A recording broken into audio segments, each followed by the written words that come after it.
নোয়াখালীর কোম্পানিগঞ্জে বন্যায় ক্ষতিগ্রস্ত পরিবারের মাঝে খাদ্য সামগ্রী, শুকনো খাবার, রান্না করা খাবার ও বস্ত্র বিতরণ করেছেন ইসলামী আন্দোলন বাংলাদেশ। বৃহস্পতিবার কোম্পানিগঞ্জ উপজেলা সভাপতি আবু বকর সিদ্দিক হারুন ও সাধারণ সম্পাদক আবদুল্লাহ আল মামুনের তত্ত্বাবধানে দিনব্যাপী অষ্টম দিনের কার্যক্রম হিসেবে বসুরহাট পৌরসভার ২ ওয়ার্ডের ক্ষতিগ্রস্ত মানুষের দুয়ারে দুয়ারে হাঁটু পানি মারিয়ে এসব ত্রাণ পৌঁছে দেন ইসলামী আন্দোলন বাংলাদেশ নোয়াখালী জেলার দক্ষিণ শাখা জয়েন্ট সেক্রেটারি মাওলানা শহীদুল ইসলাম।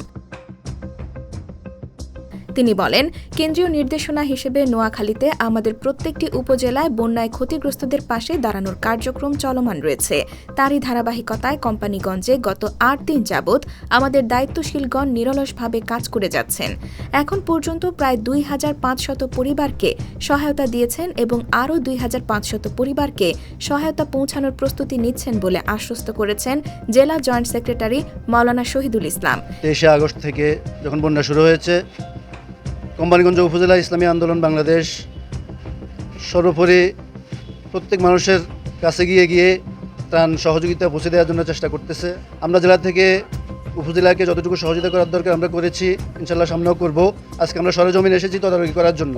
আলহামদুলিল্লাহ আমরা এসে দেখতে পেরেছি তাদের কার্যক্রম খুব সুন্দর সুচারুরূপে তারা পরিচালনা করতেছেন এবং প্রত্যেকটা অঞ্চলে তাদের উপজেলাধীন যতগুলো ইউনিয়ন রয়েছে প্রত্যেকটা ইউনিয়নে এবং পাশাপাশি দেখতে পাচ্ছি যে অন্য জেলার যেমন ফেনী জেলার দাগনভূঞা, ফেনীর বিভিন্ন অঞ্চলেও তারা ত্রাণ কার্যক্রম পরিচালনা করেছে।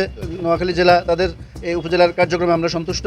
আমরা আশা করি তারা এই পর্যন্ত যে ২-২.৫ হাজার ফ্যামিলিকে তারা সহযোগিতা করেছে, আরও আশা রেখেছে তারা আগামী দিনে আরও ২-২.৫ হাজার ফ্যামিলিকে তারা ত্রাণ সহযোগিতা করবে এবং ভবিষ্যতে যে পুনর্বাসন রয়েছে পুনর্বাসনের কার্যক্রম করবে।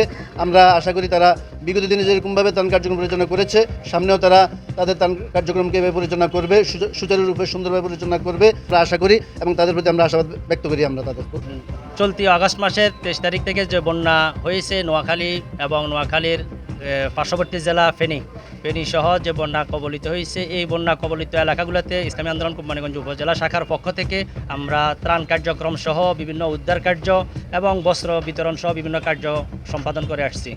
তারই ধারাবাহিকতায় আমরা আজকের এই পর্যন্ত অষ্টম দিন চলতেছে বন্যার। আমরা আমাদের ত্রাণ আমরা চেষ্টা করতেছি মানুষের হাতে হাতে পৌঁছে দেওয়া। আমাদের কার্যক্রমের মধ্যে অনেকগুলো কার্যক্রম রয়েছে, তার মধ্যে একটি হচ্ছে বস্ত্র বিতরণ, নগদ অর্থ প্রদানও আমরা করতেছি এবং খাদ্য সামগ্রীর মধ্যে শুকনা এবং আমাদের পাকানো খাদ্য দেওয়ার পরিকল্পনা এগুলো আমাদের রয়েছে। এই পর্যন্ত আমরা প্রায় ২ থেকে ২.৫ হাজার ফ্যামিলিকে আমরা প্রদান করেছি এবং আমাদের টার্গেট হচ্ছে প্রায় ২ থেকে ২.৫ হাজার ফ্যামিলিকে আমরা ইনশাআল্লাহ আমরা সহযোগিতা করতে পারবো।